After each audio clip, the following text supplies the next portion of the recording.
And welcome to today's webinar. It's the Home Yoga Pants and Slippers edition. On behalf of the National Transit Institute, I welcome you and thank you for participating.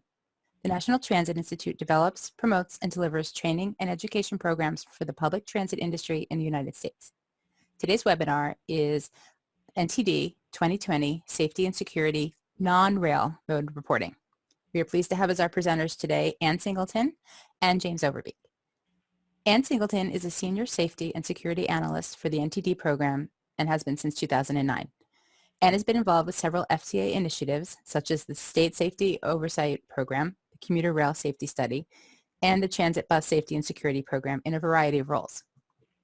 Prior to Ann's work with FTA, she was a software instructor and a database developer. James Overbeek joined the NTD team in 2015. He is a graduate of Randolph-Macon College and currently works as a validation analyst for the Safety and Security module of the National Transit Database. Once the presentation starts, if you have a question, you can ask it at any point during the presentation by typing it into the Q&A box. If you don't see the box, you can enable it by clicking on the Q&A box on the Zoom controls, which might be at the bottom of your screen. They might be at the top. You kind of have to hover if they're not there, and they should magically show up. The link for the handouts, if it was not in the email you received, has been pasted in the chat box, so you might need to scroll up because there was some banter going on. If you need me to, I can repaste them, but I'm giving control of my screen to the presenters, so it's a little bit difficult for me to do very much on my end, so please be patient.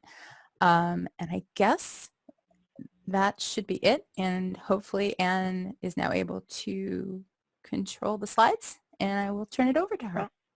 Yes, we're getting going.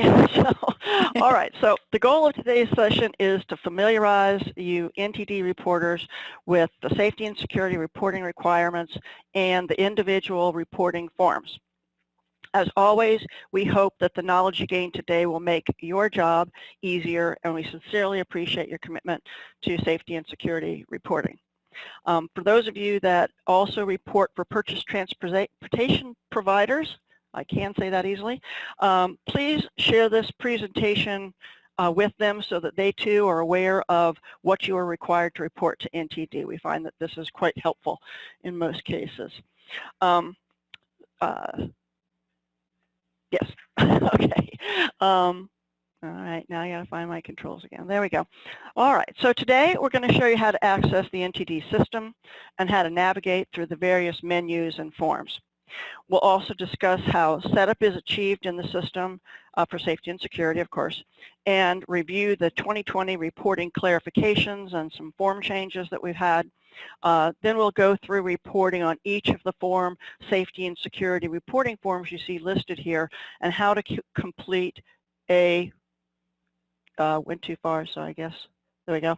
And how to complete. And I'm sorry, I think that was me. I was trying to get the chat box up on my screen, so I apologize. Oh, okay. I think that was my fault. That's okay. Sorry. That's all right.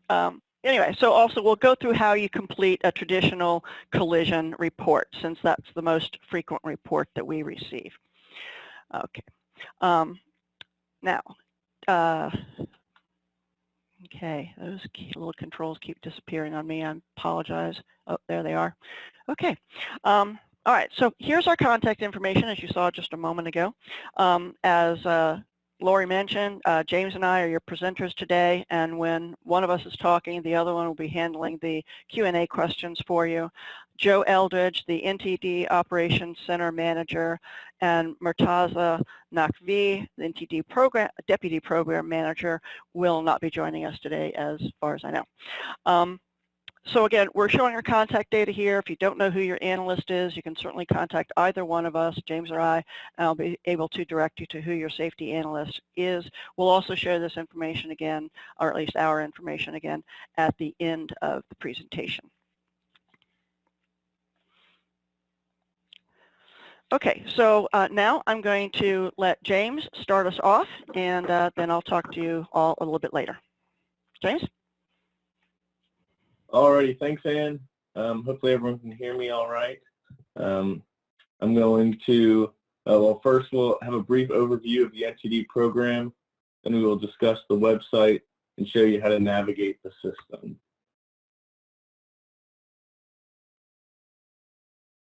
In 1974, Congress established the National Transit Database Program as a means to collect information and statistics on transit systems in the United States. The first data was collected in 1979 with paper reports. Since then, the NTD has evolved into the nation's primary source of information and statistics on transit systems. All modes of transportation are included in NTD data collection. Agencies that are recipients or beneficiaries of Urbanized Area Formula Program funds, 5307 and 5311, are required to report data with some exceptions. Both public and private providers are encouraged to voluntarily report, as this will increase federal grant allocation that the urbanized area receives. All reporters designated as full reporters are required to report monthly safety and security events meeting a threshold. Agencies designated as small systems or rural or tribal report safety and security data on an annual basis rather than a monthly basis. Agencies who have requested a reporting waiver due to a significant natural disaster are not required to report for the period of the waiver.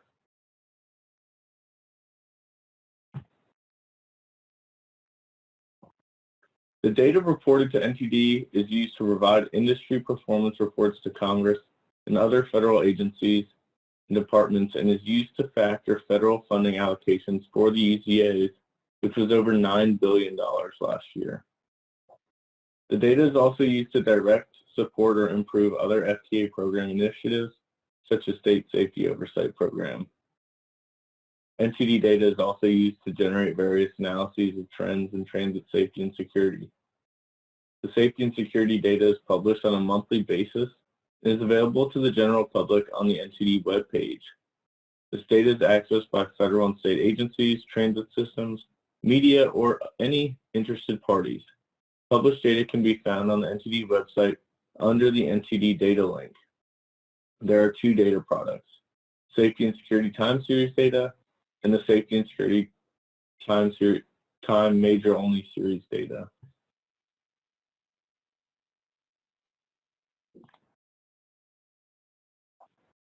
How do we validate your data? When an agency submits a form, the safety analyst reviews and validates the report using a combination of various validation tools. In addition to these tools, S&S-20 forms are read by the analyst to compare the event description against data points. If the analyst has questions or requests corrections, the analyst typically returns the form to the agency, but may also call or email the reporters. Once corrections are made, the analyst re-reviews the forms and will approve the submission if applicable. When you make changes to a report, be sure to submit the form. Saving without submission does not alert the analyst to the change. On a side note that we cannot say often enough, always notify your analyst when you delete a report and why. We must keep track of each report, even those that have been deleted. If we are not informed of a report being deleted, there's no way for us to know that it has been.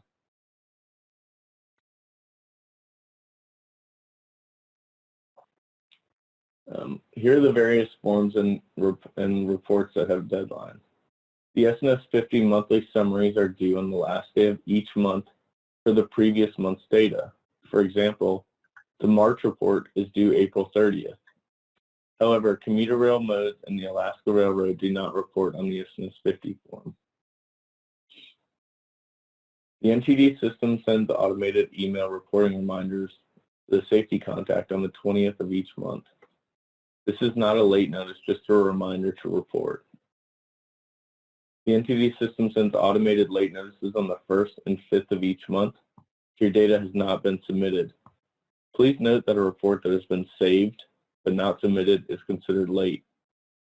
When late notices are sent, it is quite common for the analyst to receive calls from the reporter saying they know they completed their report. This may be true, but if there is no submit date, the system generates a late notice. So if you get a late notice, please check to ensure all reports are submitted. On the 15th of each month, if the data is still outstanding, a third late notice is sent by the analyst. FTA may initiate a delinquent reporter process and add the agency to FTA's failure to report list If there are extenuating circumstances why you cannot report, please advise your safety analyst.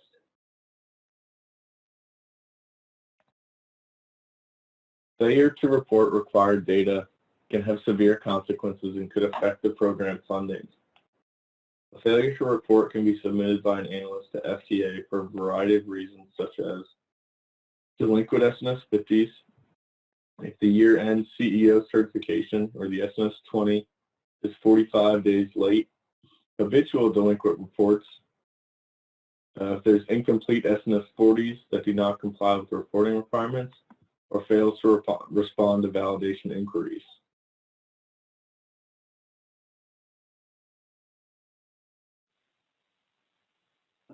In order to access the website, your username is your email address in all lowercase letters. The agency's user manager establishes a person's role in the system. The user manager is also the point of contact if you need your role to be changed.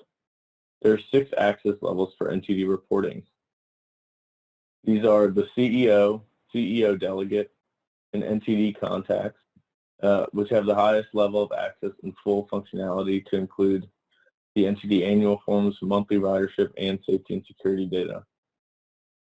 The main difference between the 2 CEO access and the NTD contacts is that the CEOs and delegates can submit the agency's certification form.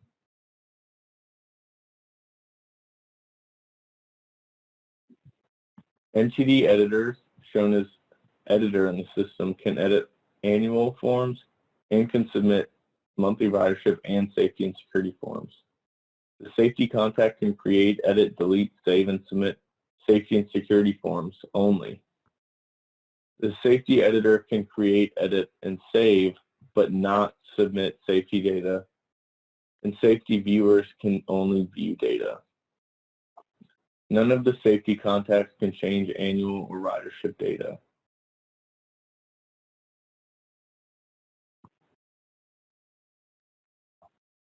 A person must be uniquely identified in only one role. The designated contacts are responsible for reporting data accurately and responding to questions about submitted data. Automated emails, such as reminders and late notices, are sent to the safety contact. If there is no safety contact, these are sent to the NTD contact.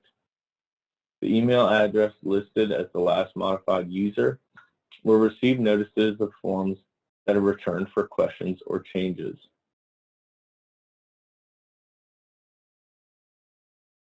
Users can change the password as often as they like, but the system requires a new password every 60 days. Passwords must be at least 12 to 20 characters, comprised of at least one uppercase letter, one lowercase letter, one number, and/or special character. If a user ID has not been used for 60 days, the system will lock that user ID. To get locked out, click on the Reset Password link located beneath where you enter your login. If you forget your password and you are not locked out, you will see a Forgot Password link instead of a Reset Password link. If you require further assistance, please contact the NTD Help Desk or your safety analyst.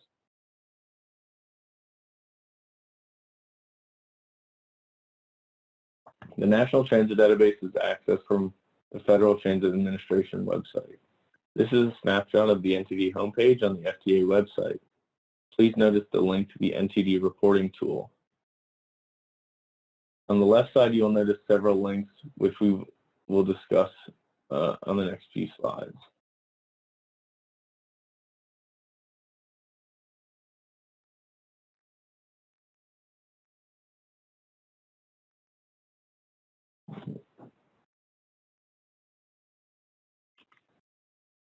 It looks like I'm stuck here.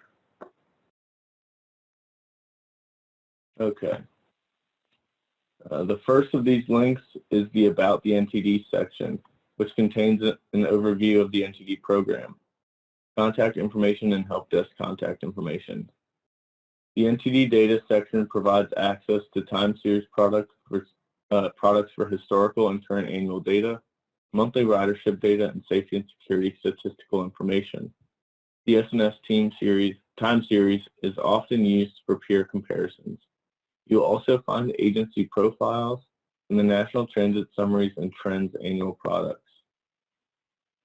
Under reference materials, you'll find the NTD glossary, policy manuals, internet reporting, and quick reference guides, information on training and conferences, presentations and webinars, and an explanation of all forms used in NTD reporting.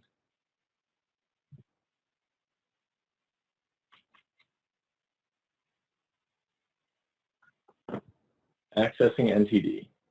When you click on the report tool link we showed earlier, the first screen that appears is depicted here on the left. Once you click on Agree to the disclaimer, the boxes for you to enter your username and password are presented. Your username is your business email address, all lowercase.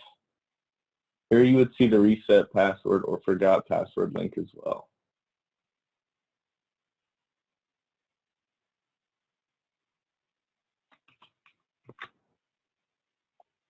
Once you complete the login, this is a snapshot default screen.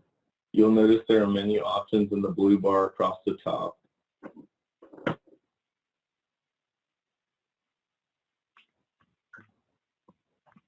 The default screen you just saw was the news menu option. Here you will find a variety of announcements and items of interest. The next menu item is the tasks menu, which shows you how many tasks are in your queue. Tasks are things that you need to do. For example, one of the tasks you may have is to manage any pending or incomplete safety and security reports. The records menu item is where you will go most of the time. This is where you access the safety reporting packages.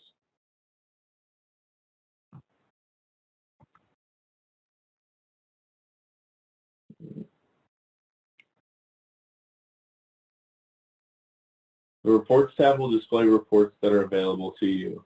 One such report would be the Historical Lookup Report, to view safety and security data reported in prior years. Another report is the Rate Compared to Industry Rate Report, which will compute and compare your agency incident, injury, and fatality rates against the industry average. And finally, the Action menu item is used to add new users in addition to other user actions.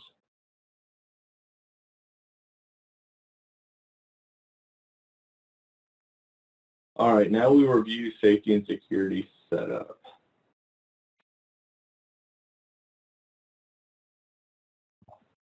Safety and security packages automatically generated at the beginning of a new calendar year based on the agency's previous reporting status. Modes and types of service available in the safety module are determined by the agency's P20 form. If you see any unexpected changes to the modes or types of service, contact the person in your agency who submits the annual reporting data. If you do not know who that is, contact your validation analyst and we will look into it.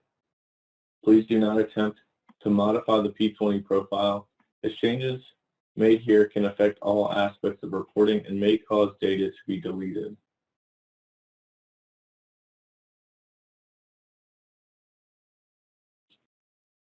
The safety packages give you access to all safety and security reporting forms. The S&S-20 CEO Certification form, submitted annually to certify reported data for the prior year. The S&S-30 Security Configuration form to report security personnel. Access to create and edit any S&S-40 major event reports, and the S&S-50 non-major summary report forms for each month thus far in the year. As I mentioned, the Records tab is what safety and security reporters will access most of the time. Some of you may have noticed that last week the screen has changed to this new format from the former list format. You may also have noticed that the former working message you used to see when making a selection has been replaced with a status bar across the top of the screen.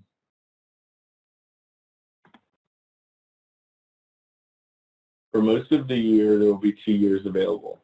However, for about the first quarter of the new year, there are 3 years open. To access your reporting form, as a reminder, you click on Records, then NTD Safety Packages, and then you choose the year in which you want to report the data. When you complete those steps, the safety summary view displays. You can see a confirmation of the reporting year, your agency ID number and name, your validation analyst name and email address, and your agency's fiscal year information. Below that, you see the form name, filter box, and used to limit which reports you see in the table below.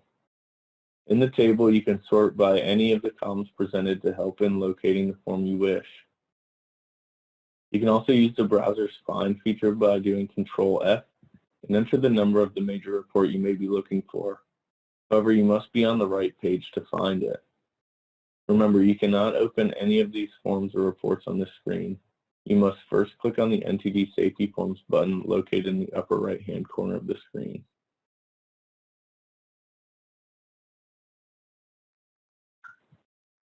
The NTD Safety Forms button is used to access the dashboard, where you can create a new report or edit or review an existing report. You can also use the filter box here as well to restrict the view to the type of forms you want to see. Also, you can sort the columns as we already discussed in the summary view. When you find the report you want, click the blue link under the form name column to open an existing report. If the form is an S&S-20, the link will include the event number. When you are finished with the dashboard, click on Close.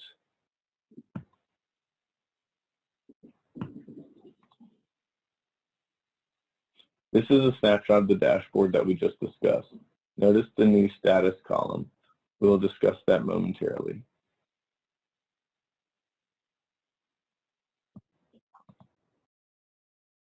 We have a few clarifications and form changes for 2020 as well.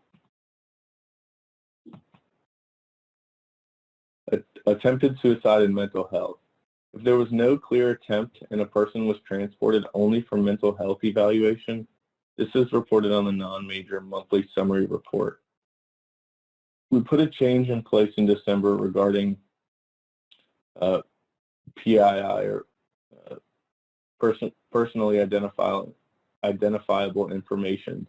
Please do not include any personally identifiable information such as names, addresses, badge or driver's license number, and so on. We will ask you to delete it. However, do continue to include ages and genders.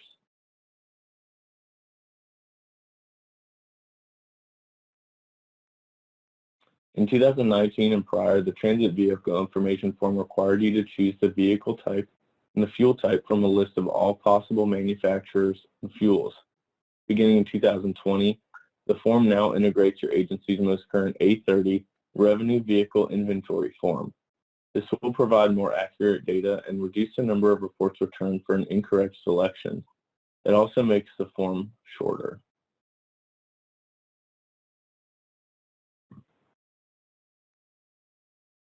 On the collision information form, the artificial lighting option was changed to indoors for clarity. The comment box in forms also launched in 2019. Each form except the S&S-20 CEO Certification contains a comment box at the bottom of the form that the safety analyst uses to ask for clarification or a change request. Each time the form is returned, it is time-stamped. We will discuss this more later in the presentation.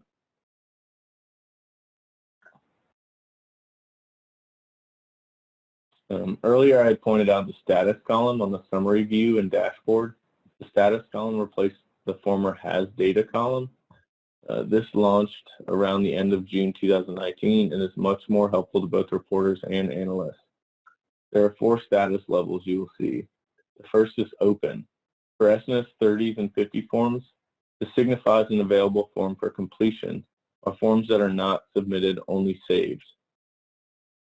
For S&S 40 forms, open represents forms that have only been saved. Submitted means that you are submitting the form to NTD for review. Returned means that your safety analyst has a question or a change request.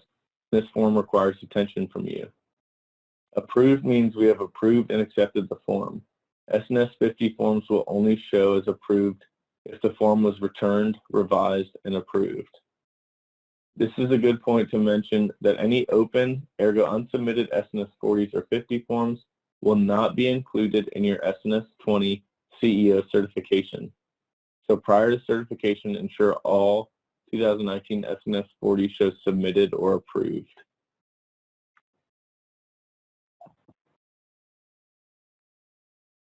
That concludes the navigation. Let's move on to the S&S-20 Safety and Security CEO form. The S&S-20 CEO Certification form. The CEO or his or her designee to attestation to the accuracy of the major and non-major safety and security data for the previous calendar year. The form becomes available on January 15th in the previous year's safety package when the new year launches. The form automatically calculates data from submitted reports for the year. Unsubmitted data is not included. The form is due by the end of February of the following year, and only a person logged in as the CEO or CEO delegate can submit the form. Late notices are sent to the CEO.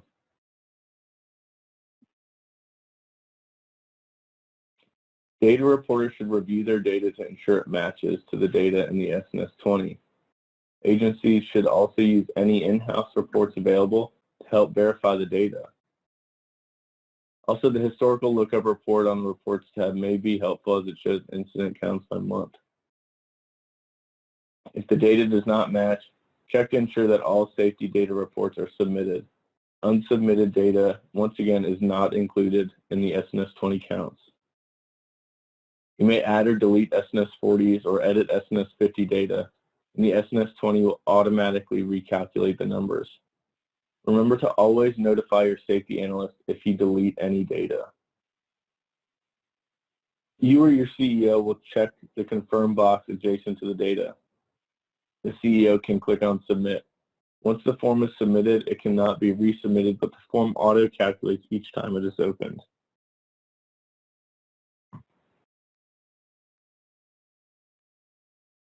This is a snapshot of the S&S-20 CEO Certification form. Please notice that the CEO name and title shown in this screenshot of ours is their test database and does not reflect actual data reported by an agency. That concludes the S&S-20 data. And I will now talk about Safety and Security S&S-30 form.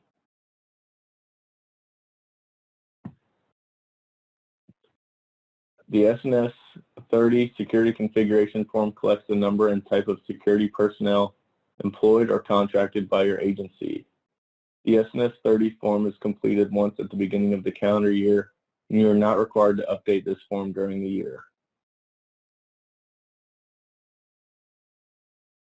All S&S-30s must be completed and submitted to enable reporting. If you cannot create or edit an S&S-40 or 50, it is because one or more S&S-30s is not submitted. This is a snapshot of the S&S-30 Security Configuration Form. Again, this does not represent actual data for the agency shown. Notice you have a place to enter the primary number of security personnel and the total number of security personnel, which is the primary and secondary added together. Do not leave either of these boxes blank. Below that is a list of 7 types of security personnel with 2 columns to identify the type as primary or secondary.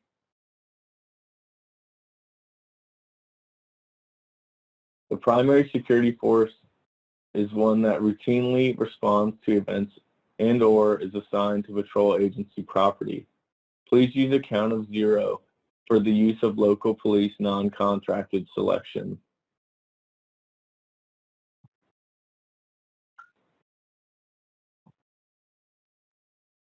The secondary security force is the one or ones that occasionally respond or responds when the primary force requires assistance. Again, for the use of local police non-contracted, use a count of 0.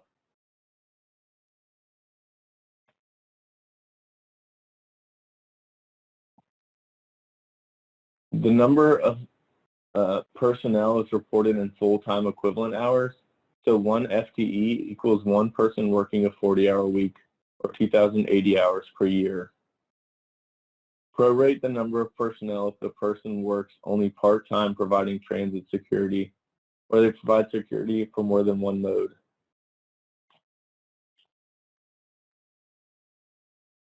One S&S-30 is completed for each mode. Be careful not to double count personnel. Totaling line 2 which is the total number of security personnel from each S&S-20, so from each mode, should equal the total number of personnel.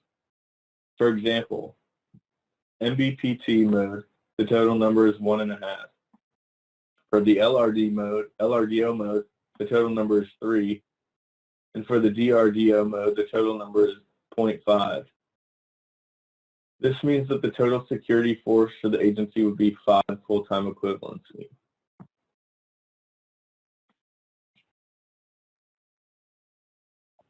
Your security force covers multiple modes. You may use any reasonable method for determining FTEs. That may be modal ridership or the number of employees covering a mode. If an agency contracts for security and pays a monthly fee based on services used, they should determine FTE based on the previous year's total hours worked.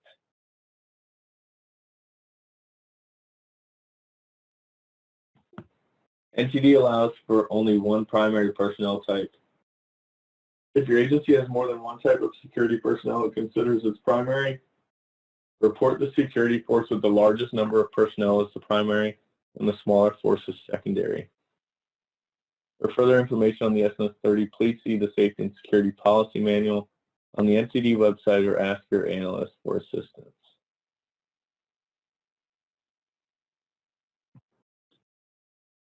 Let's look at the non-major S&S-20 reporting. The definition of a reportable event is a safety or security event occurring on transit right-of-way or infrastructure, at a transit revenue facility, at a maintenance facility during a transit-related maintenance activity, or involving a transit revenue vehicle. These safety events must meet the single injury only threshold and are related to falls, electric shock, etc.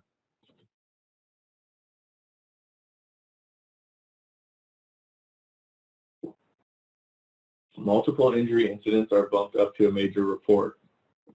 The S&S-20 form also collects the number of non-major fires where there was not an evacuation, injuries, fatalities, or substantial damage, but that still required suppression.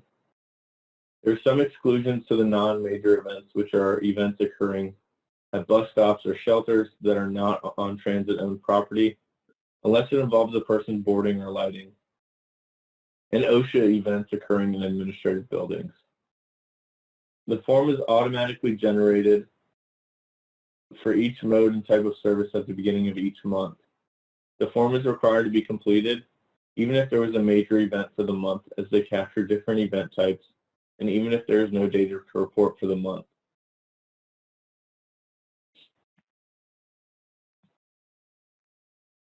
On the form, enter the number of occurrences and the matching number of injured parties. Remember, these are single injury events, so if there's one occurrence, there can only be one injury. Remember that injured means that the person was transported away from the scene for medical attention, regardless of whether they appeared injured or not. Do not include people that were not transported away from the scene for medical attention. Here are several examples of injuries reported on the S&S-20. A passenger thrown out of a seat due to a bus maneuver. And that's just one, and is transported. That's one injury. Improper wheelchair securement and the rider is injured. Transit vehicle door closing on an arm, leg, backpack, or clothing, and the person's transported. A person walking into the side of a stopped vehicle and is injured. This would not be considered a collision because the transit vehicle is stopped, and such it would be considered a fall.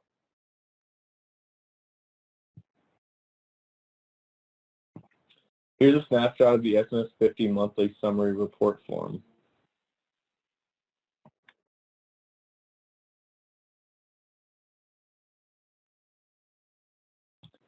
Two of the categories for injuries on the S&S-20 form relate to securement issues. Securement issues are those related to to an injury resulting from improper securement of a mobility device such as a wheelchair or scooter. So they are reported as other in-vehicle securement issue. The other category is for other in-vehicle, not a securement issue. These are trips, slips while on the vehicle, or for being thrown from a seat during a vehicle maneuver. Again, if there is an undocumented attempted suicide, the person is transported for mental health, this is reported on the S&S-20.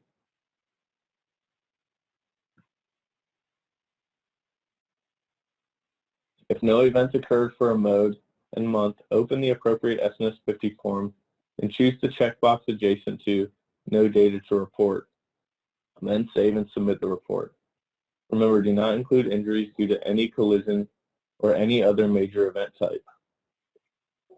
Again, reports are due at the end of the following month and must be completed and submitted by the due date to avoid an automatic late notice.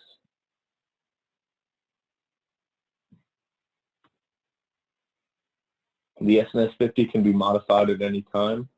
Some reporters like to enter events as they occur during the month. For those reporters, they can modify the form and save and close the form after each change.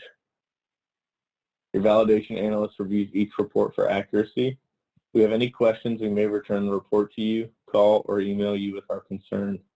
If the return feature is used, the user ID under the last modified user column will receive the email.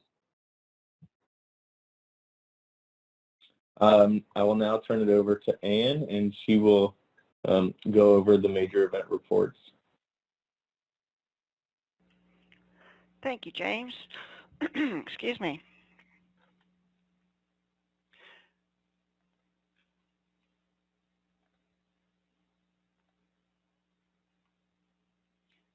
Okay, I'm trying to advance.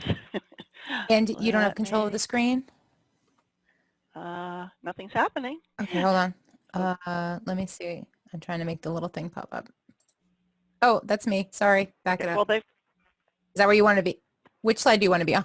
Well, I see them. Yeah, this is the right. This is the right. That's the right slide. one? Thank Okay, you. so I'm giving mouse Let's control see how to it goes. you. Okay, you should Okay. be able to move them now. Sorry, everybody. All right. Thank you. Sure. All right. Regarding the S&S-40s, first thing we're going to do is discuss the applicability and the reporting thresholds in more detail. So as you can see here, a reportable event is a safety or security event occurring on the transit right-of-way or infrastructure, at a transit revenue facility, at a maintenance facility or in the yard, during a transit-related maintenance activity, or involving a transit revenue vehicle and it meets a reporting threshold.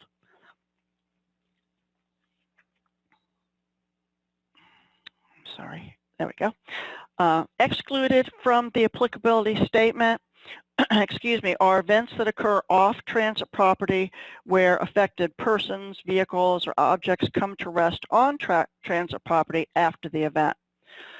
OSHA events at administration buildings, death from natural causes or illnesses, maintenance vehicle collisions while going to or from a maintenance-related activity, or collisions involving a supervisor's or a transit police officer's vehicle while they're just operating out there on the public roads are all excluded.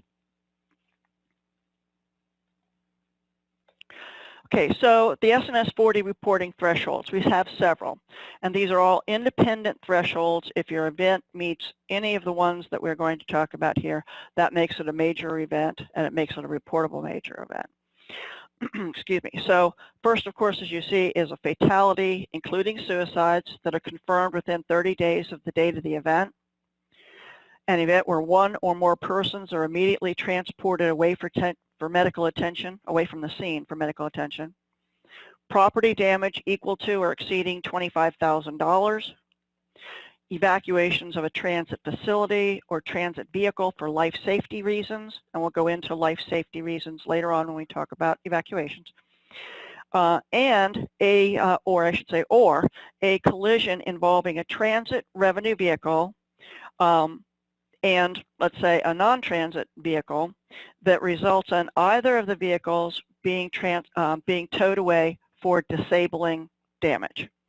We'll talk about the severity and things like that as we get into that section.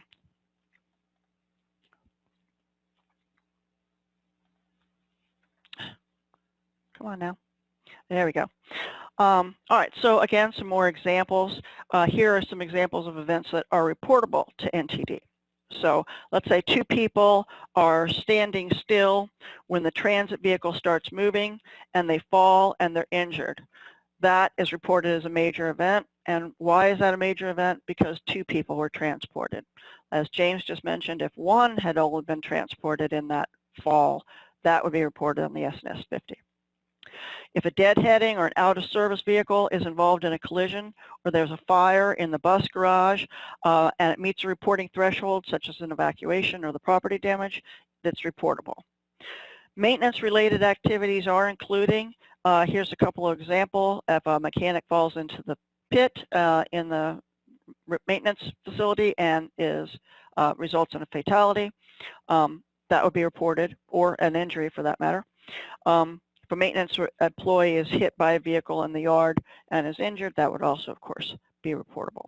Your less severe injuries to maintenance workers, again, would be captured on the S&S-20 monthly summary report, along with your other passenger and patron injuries that you may have. So here's a couple of examples of events that are not reportable to NTD. An employee is injured on a city street or other property that is not transit-owned property would not be reported. A person waiting at a bus stop that is, unfortunately, let's say, hit by a car is not reportable since the person was not, again, on transit-controlled property. And an assault or a robbery that occurs at a bus stop, for example, unless the person is getting on or getting off of the vehicle at the time of the assault, would not be reported.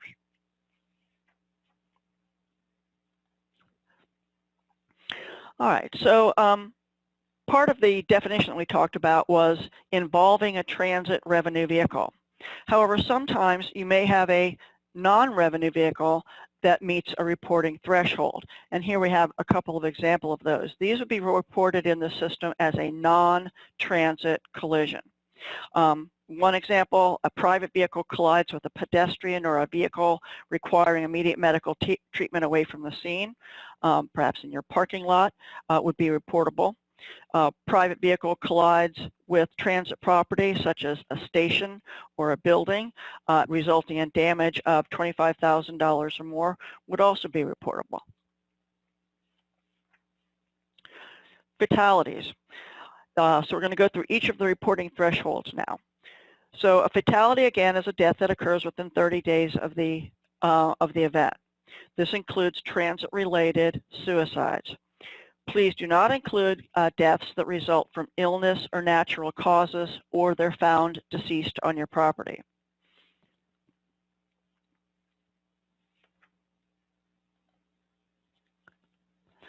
Transported for medical attention, go over this in a little bit more detail. Injuries, again, an injured person in NTD for our, and just to clarify, for our non-rail modes, because we do have some differences when we're talking about rail modes. If a person is transported away from the scene for medical attention, that transport can be by any means, whether it's by a private vehicle, by ambulance, by a supervisor, whatever the case may be. However, this does exclude people walking away from the scene for medical attention. So if a hospital's across the street from the accident and they walk over there, that's not considered transported for medical attention and would not meet that injury threshold. However, we do kind of have a general rule of if their person's transported, you report it. It's just a matter of where. Is it going to be on the major event form or the non-major form? A little further clarification, medical attention is to be sought without delay after the event. Medical care sought hours or days after the event and they called and told you they went to the doctor later is not considered transported away from the scene. Medical attention has to be administered at a location other than where the event occurred, meaning that minor first aid given at the scene are not considered injured. Again, they're not being transported. And again, illnesses. We do not recollect illnesses. For example, if a passenger has a seizure on a bus and they're transported to the hospital, that would not be reportable.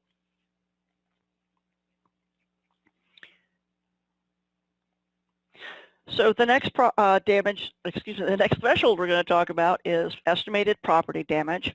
So events with estimated or actual property damage of $25,000 or more are reportable.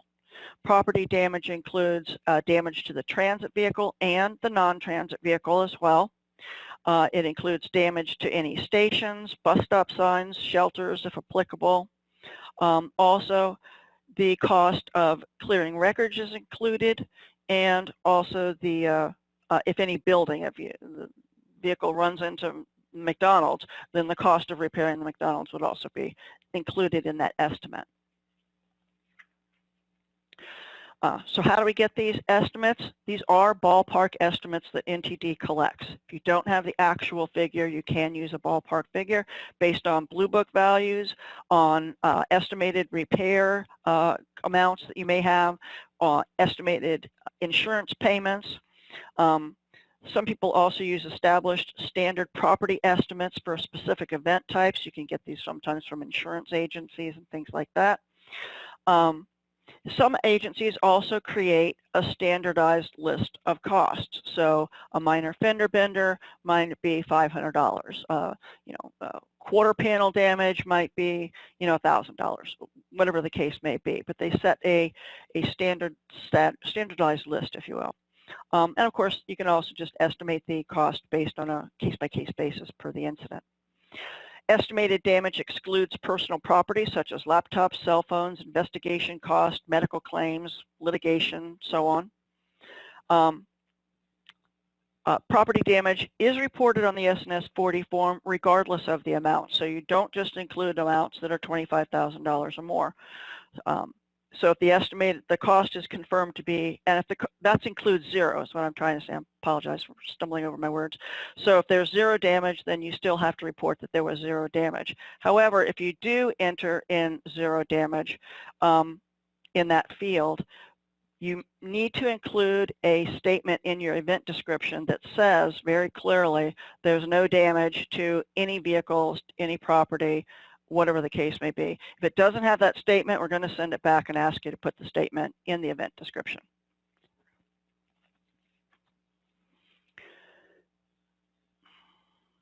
Okay. Automatically reportable collisions for non-rail modes that we're discussing.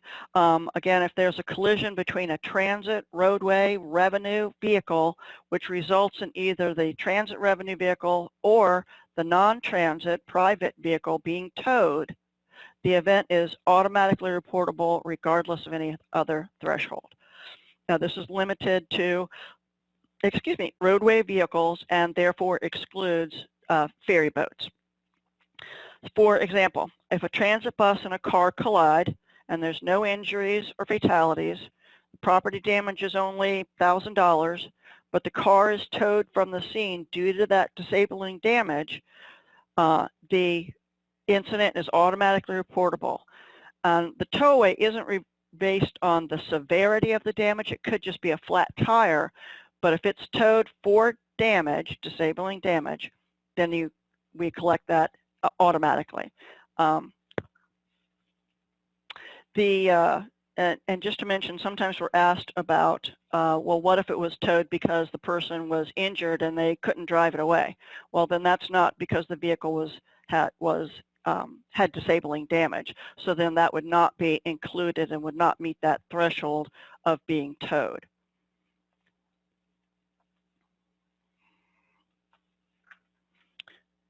Okay, there. All right, so the next section we'll talk about is the evacuations. So an evacuation for life safety means that there is imminent danger to all people in that environment or in that vehicle. All evacuations for life safety are reportable, whether they're directed by personnel or whether they're customer self-evacuations. Self-evacuations are where customers vacate the property without any direction of the transit agency or other authority.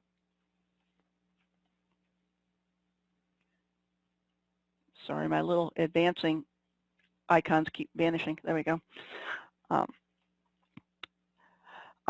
Some examples of life safety evacuations are a suspicious package, bomb threats, A smoke event, of course, fire, fuel fumes, noxious odors, or a person with a weapon on a transit vehicle. If a bus has a transmission problem and passengers are evacuated to the sidewalk or to the shoulder, however, that's not considered an evacuation for life safety reasons.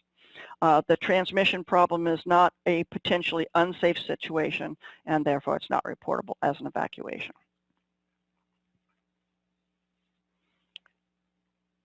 Okay, there we go. All right, so how do we create these S&S-20 major event reports?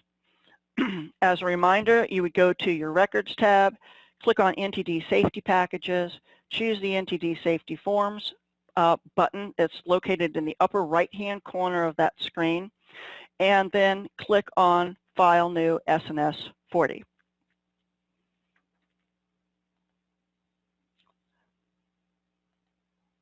Okay.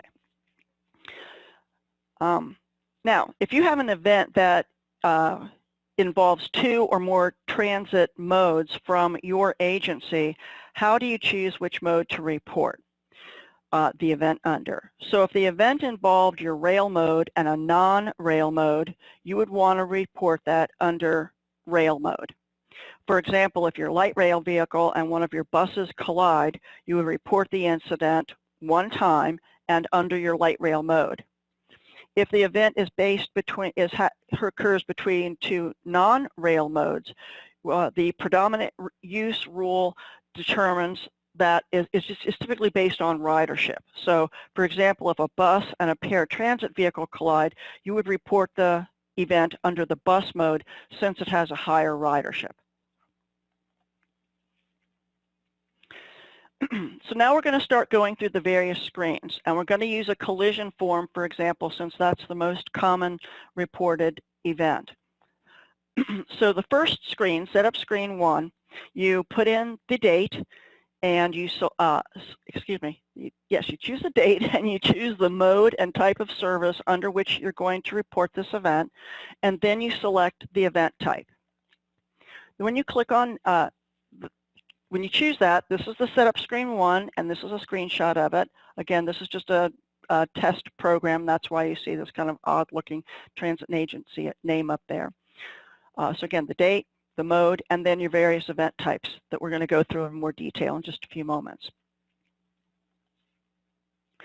So then we're going to go through it right now. So collisions, the first option on the screen and the most common one is collision.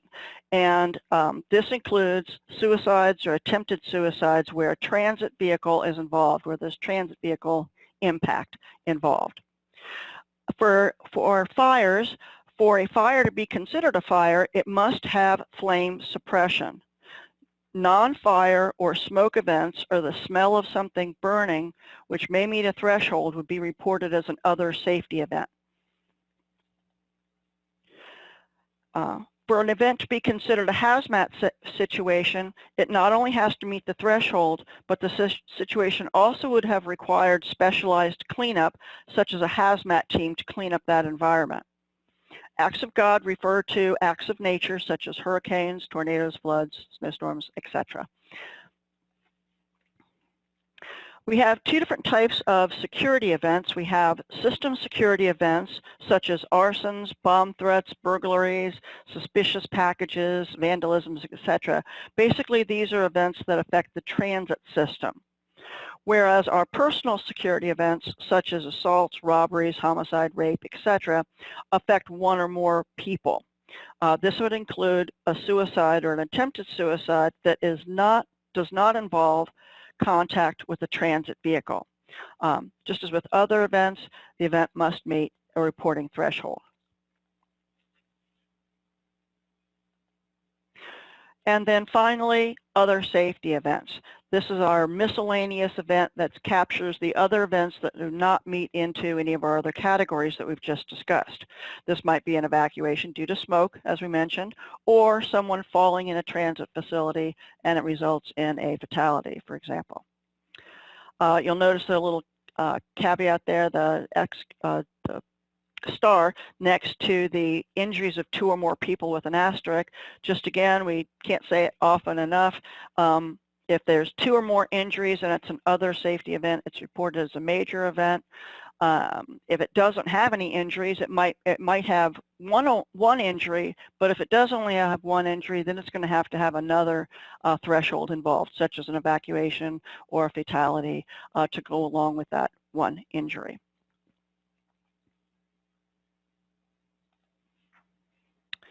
Okay, so then we get to setup screen 2. And on setup screen 2, it asks you a series of questions which are designed to help determine if the event is even reportable. And then also it instructs it as far as which subforms it should generate for the rest of the report. This is only a list. We're going to cover each in more detail as we go through. So the first thing, of course, is how many injuries or fatalities are involved in this event. The amount of property damage associated with the event. The system asks about the evacuation threshold, so it'll ask if there was an evacuation due to a life safety situation. And it also asks if it was a collision that you're reporting. It's also going to ask if transit revenue vehicles were involved in the event.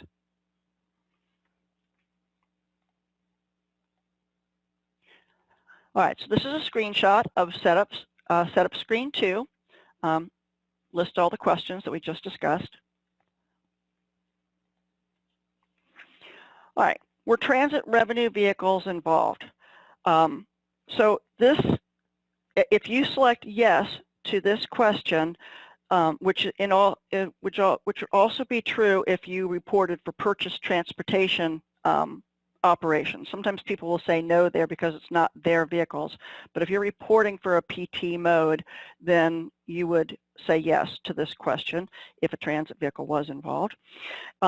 If you select no here, this is how it generates, the system generates the non-transit collision forms. And again, this might be a personal vehicle colliding with a person or an object in your parking lot, for example.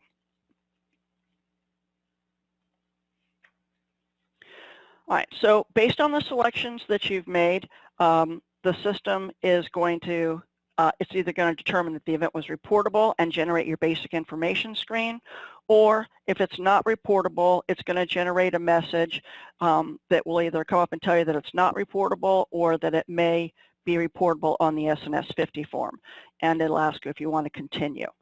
So of course you make that determination according to what you determine there. All right, so then we get to the basic information screen if it meets a reporting threshold.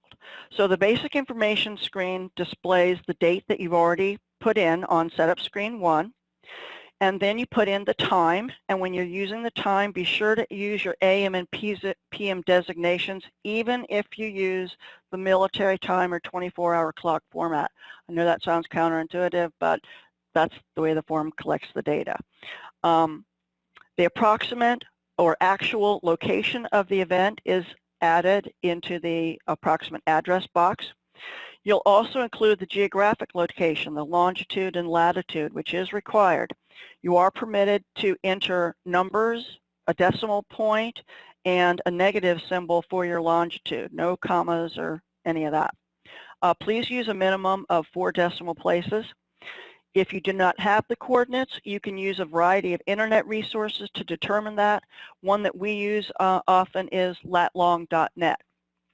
So this is a screenshot of the latlong.net site, and you would just click up here, address to latlong, type in the address or approximate address, and when you click on find, it brings up the latitude and longitude, which you can then paste into your form.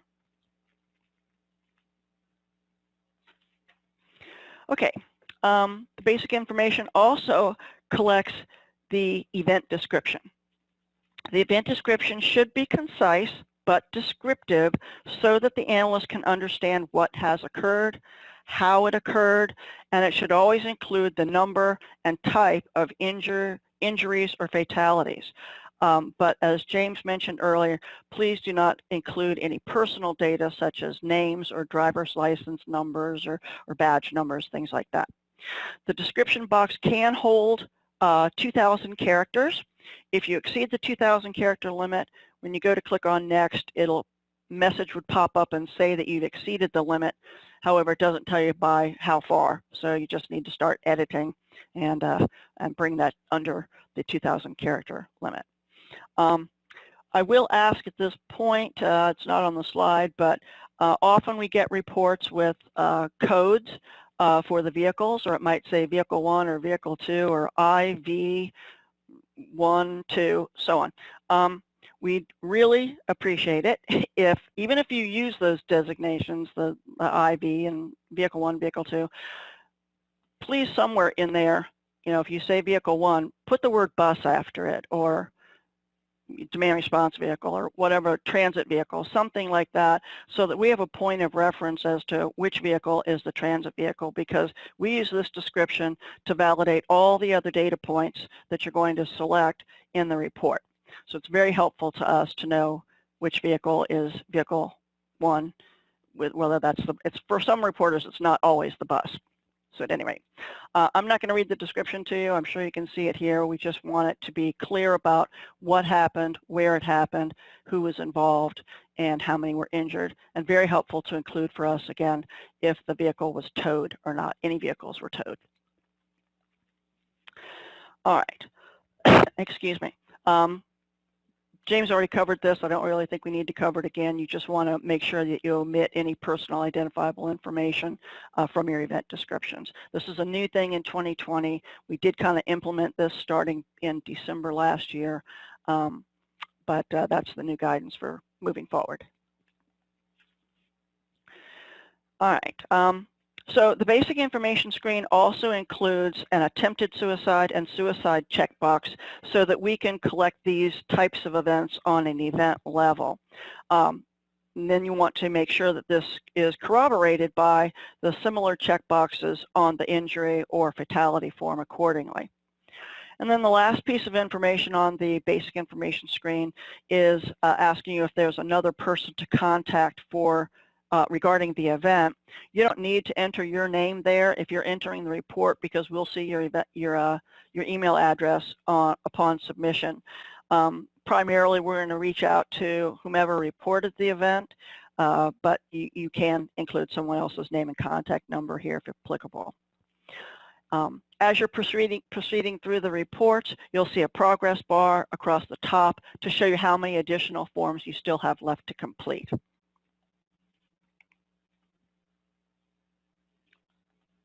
All right. So this is a snapshot of the basic information screen, and up across the top there, that blue bar is the progress bar. So you can see we're at the very beginning of our report.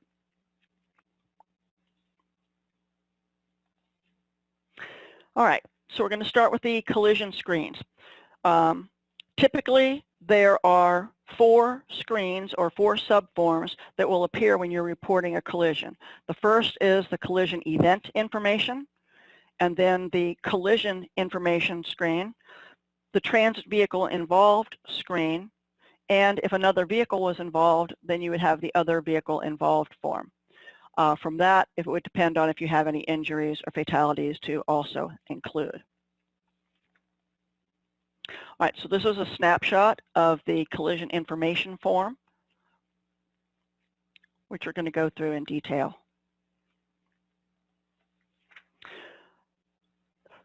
Excuse me. So again, as I just showed you, the first screen is the collision information screen.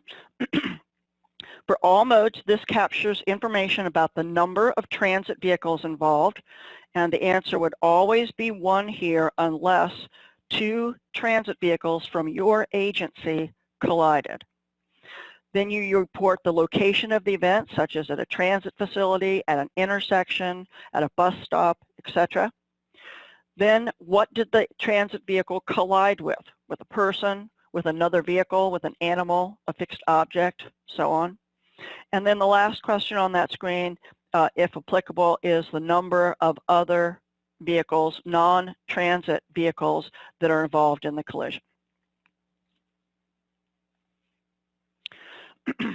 There's a few things to keep in mind when you're reporting the collision information. Ramps, streets, highways, and freeways are always reported as roadway, not grade crossing or intersection. I say that just because we don't want you to select other and type in highway. Other is pretty much limited to when it's private property, such as a mall parking lot. Grade crossings are locations where your rail tracks and vehicular traffic intersect.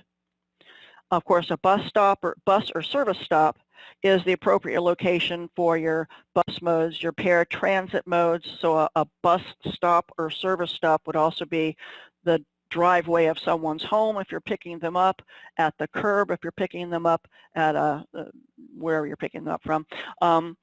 This would all be considered a bus or service stop. The location, parking lots, to continue, parking lot entrances, exits, driveways are not considered intersections. Again, you'd want to use roadway, not grade crossing or intersection location. For the collision with selections, collisions with a bicyclist, a pedicab, or a person in a wheelchair would all get reported as a collision with a person. Scooters, mopeds, motorcycles, school buses, dump trucks, ambulances, so on, tour buses are all considered a collision with a motor vehicle.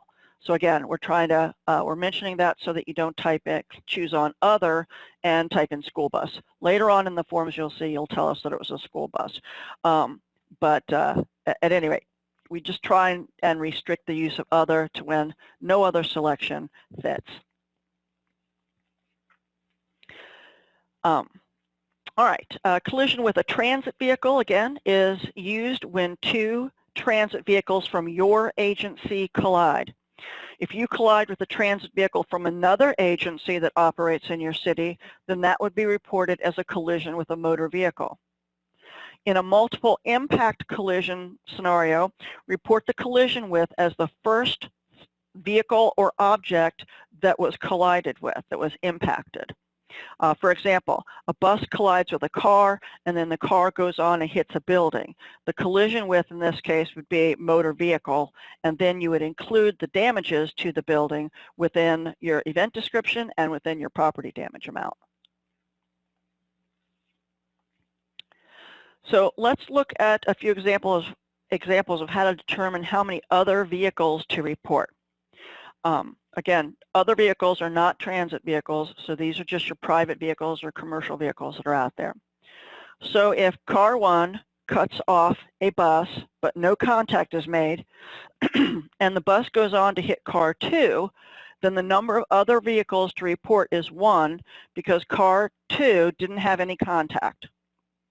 If car 1 hits car 2 and then car 2 hits the bus, the number of other vehicles to report would be 2.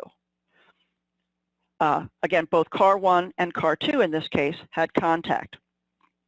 Please note that this is not the total number of vehicles involved in the collision. We see that a lot where people will put in 2 or 3 or whatever there, but that's not what you want to do. It's going to generate 3 other motor vehicle forms if you put a 3 in there.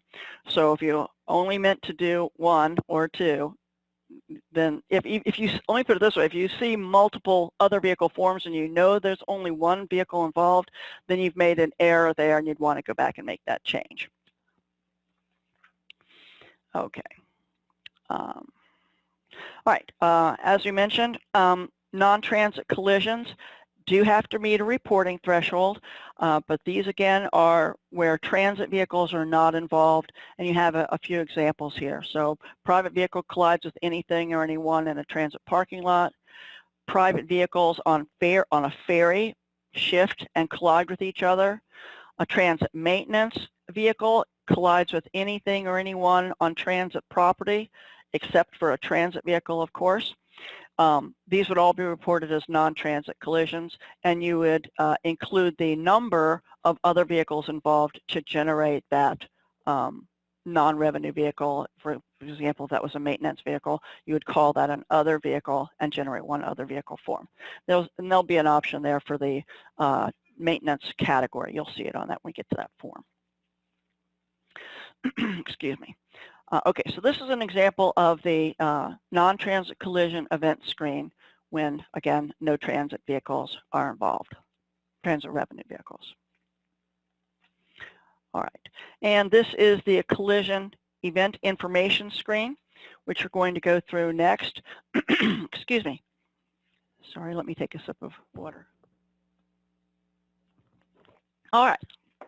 So the collision information screen captures information about the conditions at the time of the collision. So all modes capture the weather at the time of the collision, whether it was clear, raining, snowing, etc. The lighting is also captured, and you'll notice there's an option for twilight. This refers to both dawn and dusk when the light is not full light or full dark out yet. Please be sure your lighting corroborates the AM and PM time that you've entered in on the basic information screen. If the collision occurred in a tunnel or at an indoor facility, then you would want to choose the indoors selection. This is not used to indicate street lights, like out on a street or even in a parking lot. Then you would just choose whatever it is outside, dark or light. Okay, the roadway configuration. You would report a limited access highway to report an incident, for example, on the freeway. Limited access highways have access limited in some way. For example, it may not allow pedestrians or bicycles. Please be sure that location is consistent with what you've chosen on the collision event information screen. We do have a new internal check here that will automatically select the roadway configuration as intersection or grade crossing if you've chosen that as the location.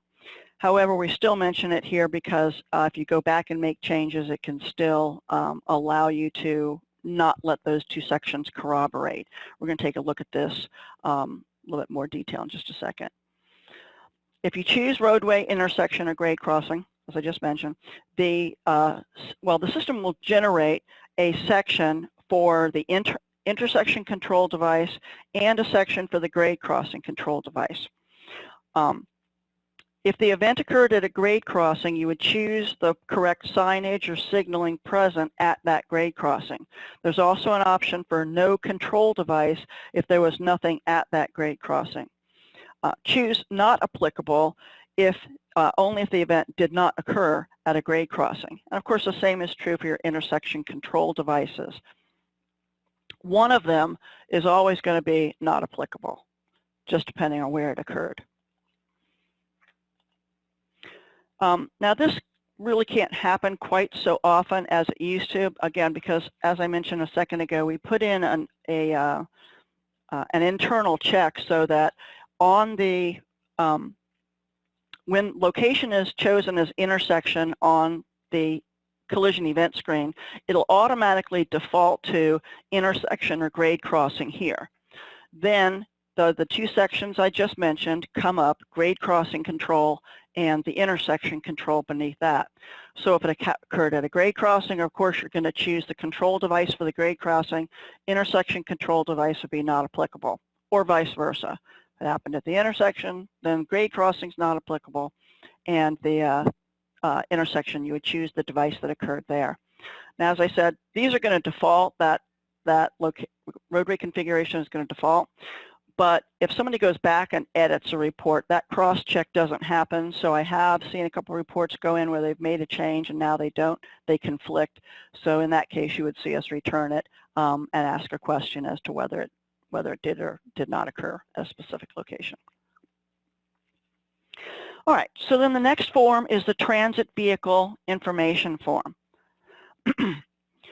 One screen will appear for each transit vehicle that you have told that were involved. So if two buses from the same transit agency collide, you would complete one transit vehicle involved form for each bus. These forms also include an identifier count, so you'll see identifier 1, identifier 2, so on, as you, depending on the number of transit vehicles involved. This is a snapshot of the transit vehicle involved form.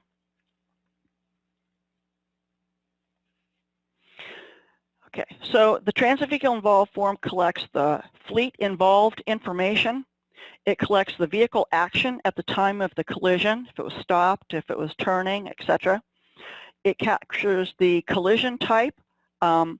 This would be the part of the vehicle that was hit, and it's reported from the viewpoint of the transit vehicle. Again, we'll go in more detail later. It also collects the speed at the time of the collision, or estimated speed at the time of the collision. And then finally, it collects if the vehicle was towed due to disabling damage. All right, so the new fleet involved section now, this is new in 2020, as most of you probably already noticed if you've been entering in forms. This replaced, it actually integrates with your system's most recently, most current A30 vehicle, revenue vehicle inventory file that is part of the annual report. There are separate A30 forms for each mode and type of service that you report for. So this with this integration, you will choose a vehicle from the list of the available options based on that mode and type of service that you're reporting, which is a vast improvement over the way we used to do it, where you just had a list of every possible selection. Really cuts down on the number of reports we have to return to people, which is great. So when you make the selection of the vehicle, the fuel type and the type of vehicle are already included within that line item and will populate into the system. If you're operating a new manufacturer that's not in the A30, then you have a place to enter in that new selection. However, if you do add a vehicle on this form that didn't show up from your fleet file, it's not going to update that A30 file itself. So if you know that there's a new vehicle that should be added, you would want to talk to the person that does your annual reporting, or your annual analyst. We're going to go into a little bit more detail here. So, so this is a screenshot after you click on existing fleet. So you'll notice up here that they have an existing fleet button and a new fleet button. So this is what you see when you click on existing fleet, and it has, the first thing you see is that it has these filters for RV ID, agency fleet ID, vehicle type, or manufacturer. So if you're just looking for a specific manufacturer, you could choose that out of the list and then click on the filter button, and it will filter it to just see those manufacturers. So based on your filter, then you will see a list of vehicles come up in the grid below. So this only shows you one, but there could be many vehicles selected here. You would choose the one you want by clicking on the checkbox at the left, to the left of the vehicle's RVID there, and then you would click on the Add Fleet button to add it into your report. Soon we are going to be making a change to this form. I thought it would be more useful to see the AVID in this form rather than the total number of vehicles and active vehicles. So that's something that we've asked for to appear, so you may see that pop up one day. I'm just not quite sure when that change is going to happen at this point. Okay, so if the vehicle is not in the list that you want, that's when you would click on the New Fleet button. And then the grid would display kind of like we had it before, where you would choose the vehicle type. Is it an articulated bus? Is it a cutaway? You know, you would choose the type from a list of all the available selections. You would choose the manufacturer from a list of all available selections. So again, this is not limited to your fleet. And then you would choose the fuel type. And then once you do that again, you would click on the Add Fleet button, which is grayed out here, but you'd click on that, and that would put it into your report. Again, this putting a vehicle in here does not update the A30. All right, So then once you've chosen the vehicle and put it into your report, this is how it would appear. Excuse me. If you realize that you made a mistake and that's not the right vehicle, you would click on that red X at the right under the remove column. That'll take it out, and then you basically start all over again. Okay. The next piece of information on the transit vehicle involved form is the transit vehicle action. Whether it's moving into or out of a service stop would be reported as either making a transit stop or leaving a transit stop accordingly. You also report the speed, actual or estimated speed at the time of the collision. And you also two of the options are stopped and parked. And of course, in this case, the system would require you to report 0 if you chose either one of these options. Transit vehicle collision type is the impact, and this is just a diagram of the various impact points that you can choose. Notice that we have rear-ended or rear-ending, front and end of the back of the vehicle. We also have other rear impact and head-on, for example. So we'll talk more about these also. Just wanted to kind of point those out as we go through. All right, so rear-ended means that the rear of the vehicle was hit by the front of another vehicle. And just the opposite, rear-ending, means that a vehicle traveling forward hits the rear of another vehicle.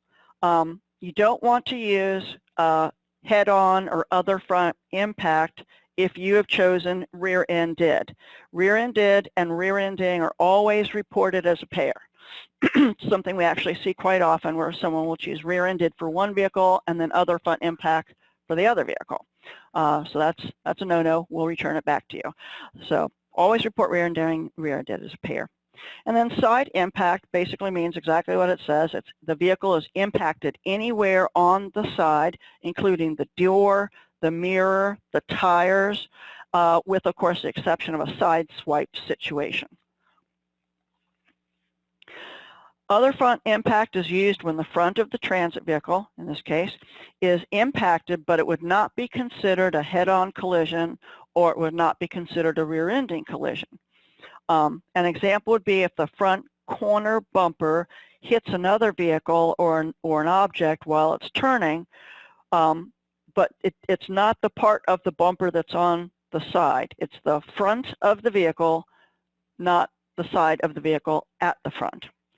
Likewise, other rear impact is used when the transit vehicle is impacted on the rear, but not when you would be considering it a rear-ended. Maybe it was to one side more or the other, rather than like full-on hitting it in the back. Another example would be is if the vehicle was backing up, let's say in a parking lot, and it hit a utility pole. That would be another rear impact.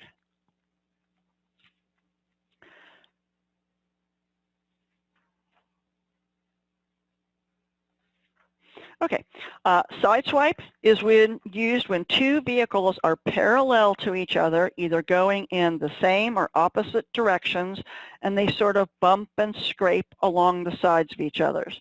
Then in that case, both vehicles will be reported as sideswipe. Please note that you cannot choose sideswipe when you're choosing a collision with a person. We're not allowed to accept that. You would choose side impact instead. When you're reporting a T-bone or a broadside collision, one vehicle will be reported as head-on, and the other vehicle would be reported as side impact. So in the diagram you see here, vehicle number 1, which is the auto, would be reported as head-on, and the bus would be reported as side impact. Multiple vehicle accidents or chain reaction accidents can be a challenge to report. Remember to consider first impact, just like we do with collision types, with collision widths. Excuse me. So in this diagram, vehicle 1 would be reported as rear-ending.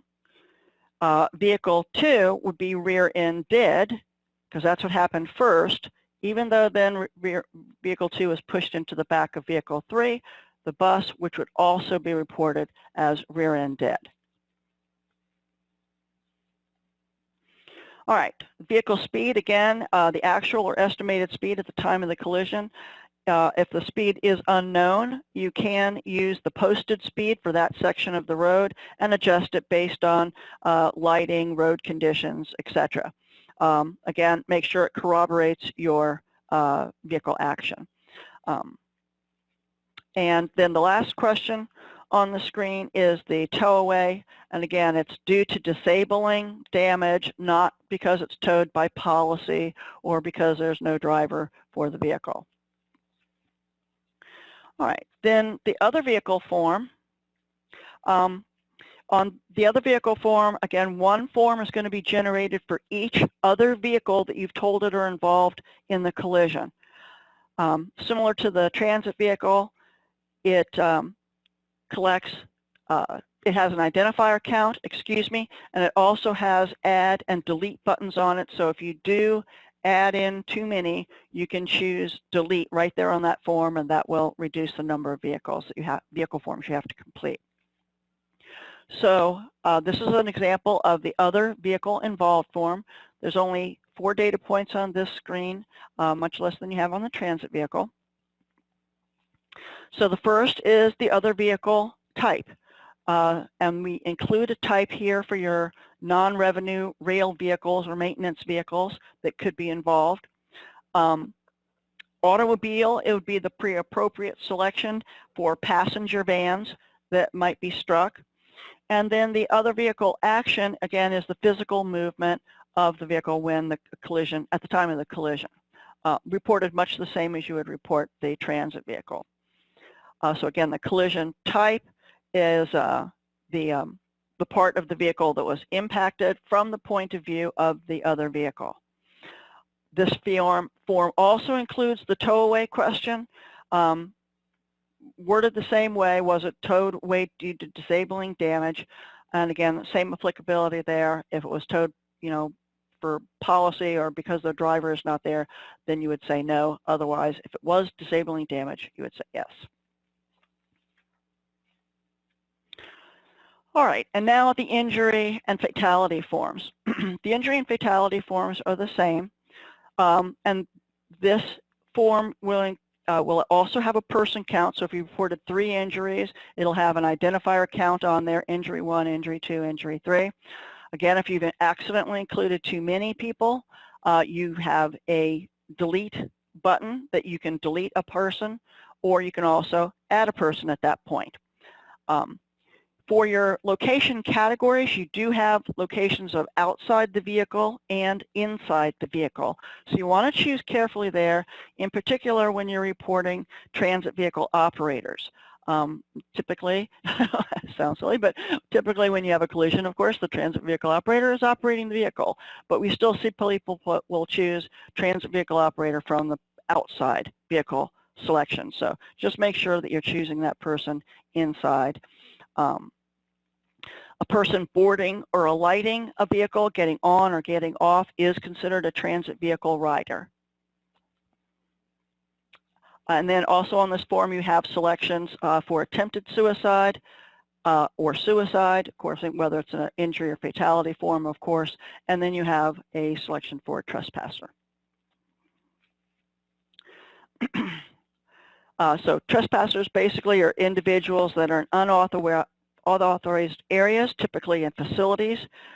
Just as with the attempted suicide, if there are police reports, eyewitness statements, or accounts for trespassing, you would want to include those statements in your event description. It's also quite helpful if you actually put the word trespasser or trespassing in your event description.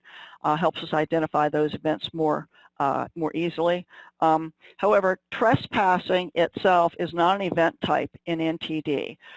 So they would have had to have been injured or deceased as a result of this trespassing to be reportable. Okay, so this is the fatality form. Notice the outside section come first, people outside of the vehicle, and then the inside section is below that. You also include the age range, gender, and then the suicide and trespasser boxes I was talking about. Okay, this is the injury form. Pretty much the same thing. The only difference here is you see attempted suicide rather than suicide.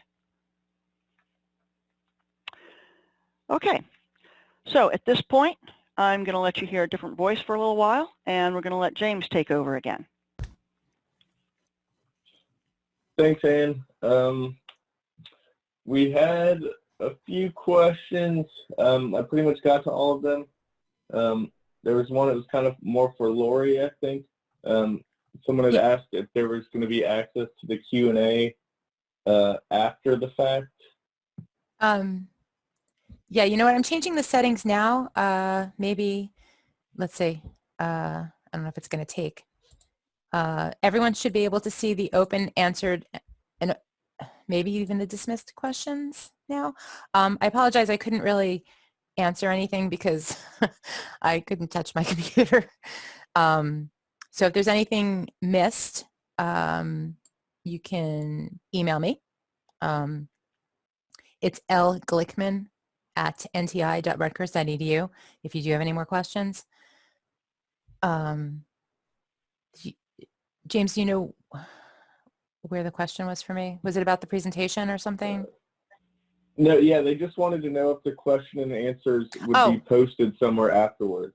I will. Yeah, I believe I can save it, and maybe when I post the video of the entire webinar on NTI's YouTube page, I could probably put a link to that, or I could include it with the email about the surveys. I will find somewhere to put it. I guess that's my answer. Perfect. Perfect. Thank you. I'm sorry, James. I just want to interject. Lori, I see that I obviously talked longer than I should have. Are we okay to continue? Yeah, the captioner may quit. I'm not sure. I only scheduled for an hour and a half. But, you know, we can still answer questions, of course, if people have questions. I mean, can we continue on with the presentation? Is there time? I'm sorry, I didn't realize that we ran over our time slot here. There's more to the presentation? Yes. Oh, how much more? No, it's fine. I'm just kidding. Well, it's about 20 pages. Okay. Yeah. Yes. I'm sorry. I thought we were done. Okay. No, sorry. No, that's me. We'll try and go quickly. Talk fast, James. Yeah, all right. So I will different lanes. I'll get started here and talk about evacuation. Going back on mute now. So the evacuation threshold in greater detail, evacuation for life safety means there's imminent danger to all people in that environment.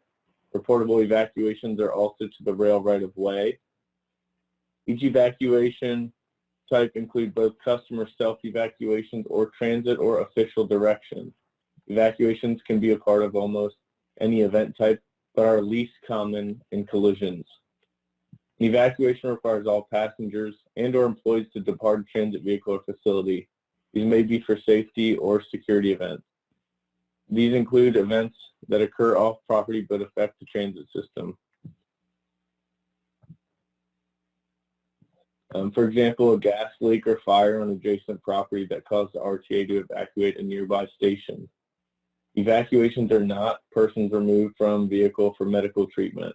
Removing passengers off a vehicle due to a collision. Removing passengers from a vehicle to sidewalk due to mechanical breakdown. Here's a screenshot of the evacuation subform. The first question on the evacuation event screen is to confirm this that the evacuation was for life safety or potentially unsafe conditions.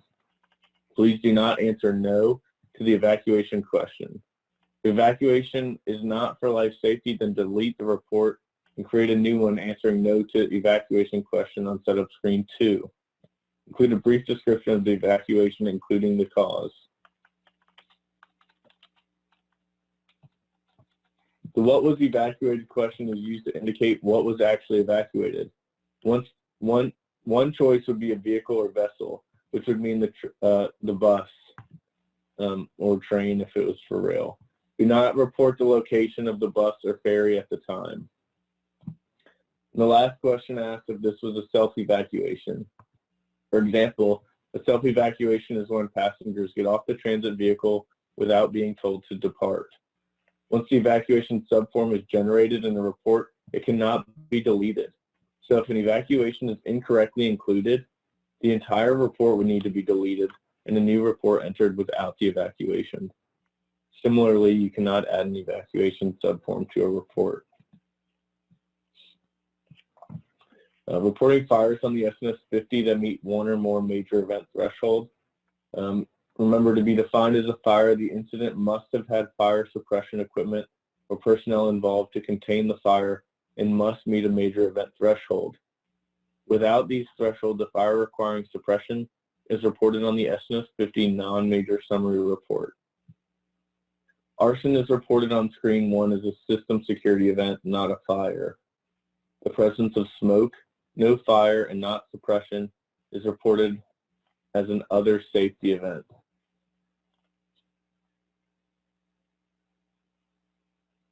Here's a screenshot of the fire event details screen.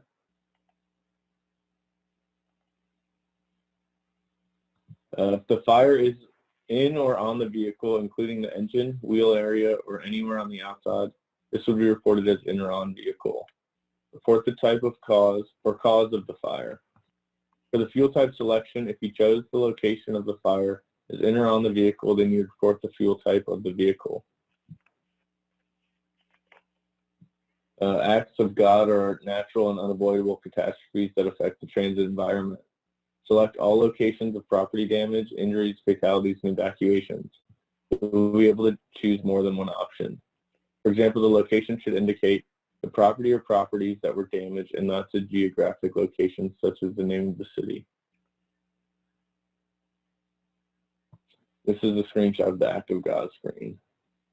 As you can see here, there are boxes where you can choose multiple locations.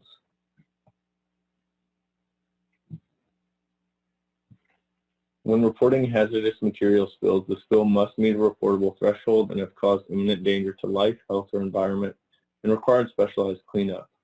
A couple of examples of what is not reportable is hazmat event. Our oil, brake fluid, etc. from a transit vehicle, there's not enough fluid to meet a threshold. A bleach container carried on the vehicle breaks open, the vehicle is evacuated due to fumes. This is reported as an other safety event because there would be no specialized cleanup. This is a screenshot of the hazardous material spill screen. You see the report, you report the location of the spill and the type of material spilled.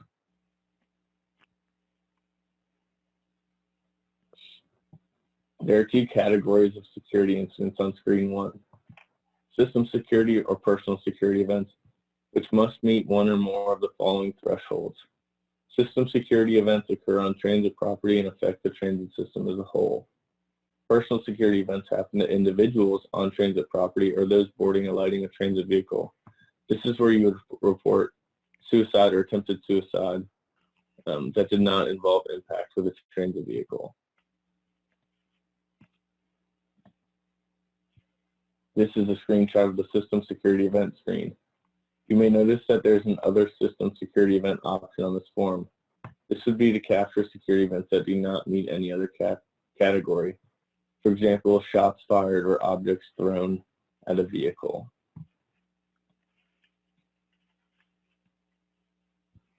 This is a screenshot of the personal security event screen. You'll notice that there is an other personal security event option on this form as well.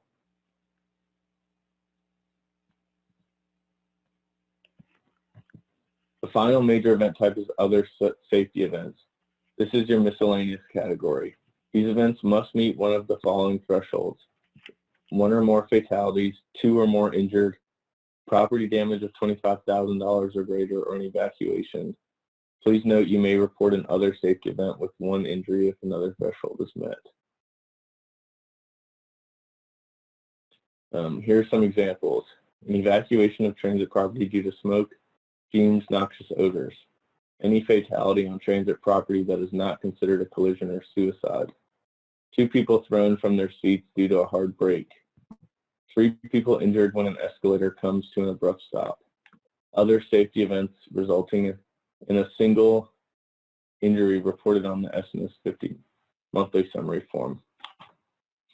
Also wanted to touch on the subject of cleaning vehicles, which is a hot subject right now.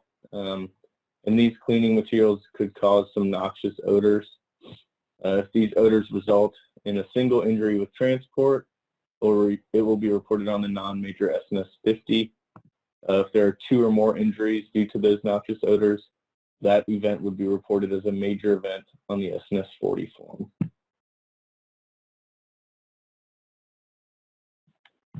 This is a screenshot of the other safety events screen. So at this point, we have completed all of our screens for the reportable event types.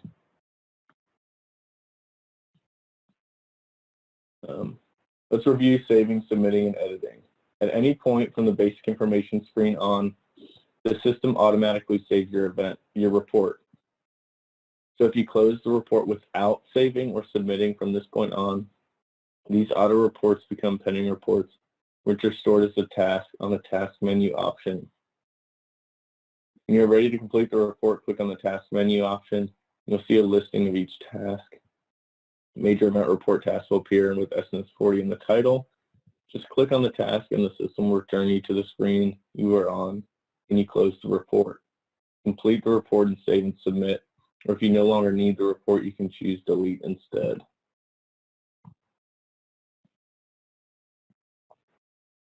Save and submit options appear when you're in view form mode. If you do not see save or submit button, click on the view form button and scroll to the bottom. Once you click on save, the report is saved. It is given an event number at the top of the report. The report stays open so you may review it. When you submit a report, the report will close and return you to the dashboard.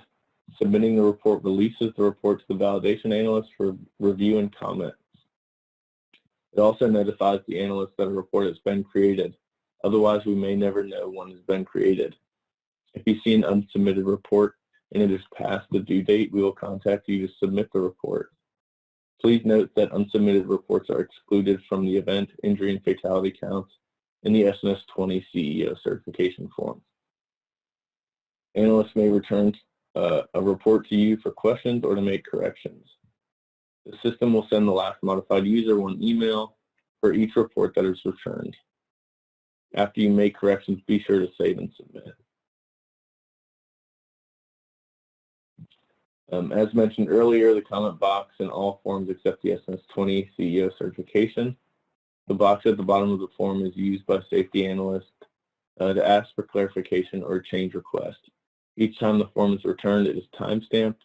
Users may also respond to a report using the comment box. However, you do not need to comment that you made the change. We will see that in the form.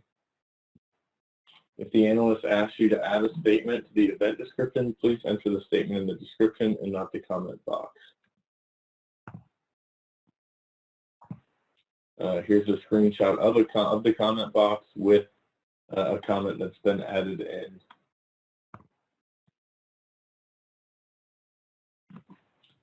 When reviewing or editing your reports, it's important to learn how to move around the document.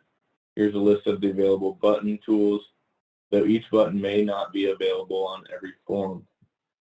One shortcut I would like to point out, it's not really a shortcut, but is the jump to button. This button allows you to jump to a specific screen instead of using the next or back buttons. That jump to button is also how you would edit any portion of the form. The view form button shows the entire report for the review. It contains the jump to buttons and save and submit buttons.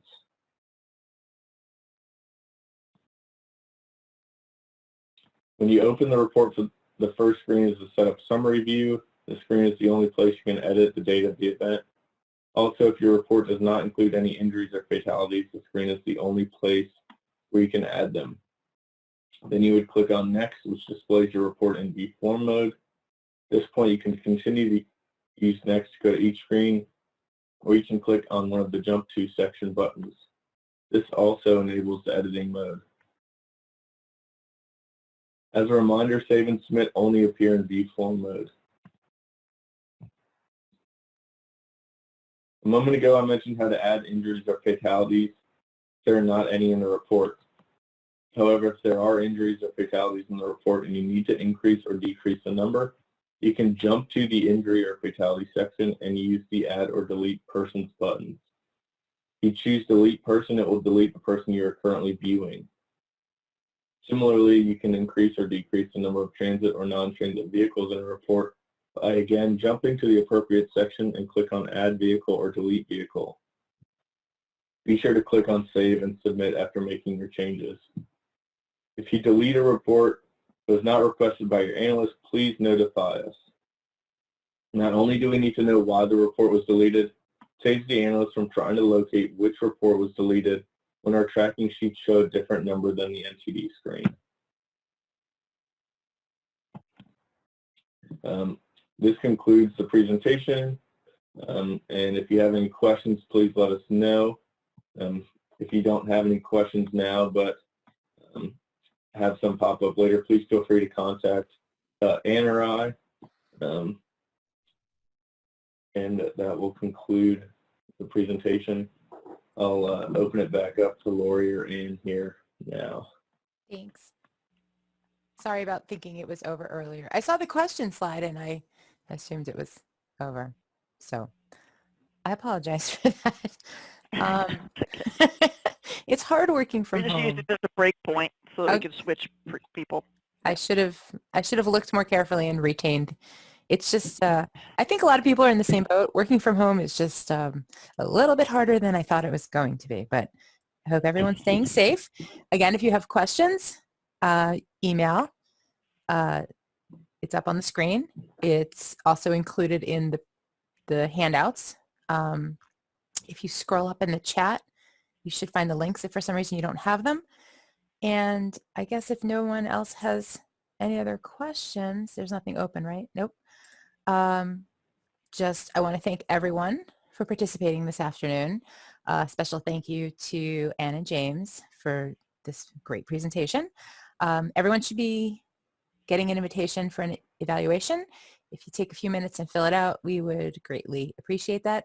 Everyone stay safe and be well. Bye. Thank you, everyone. Thanks. Bye.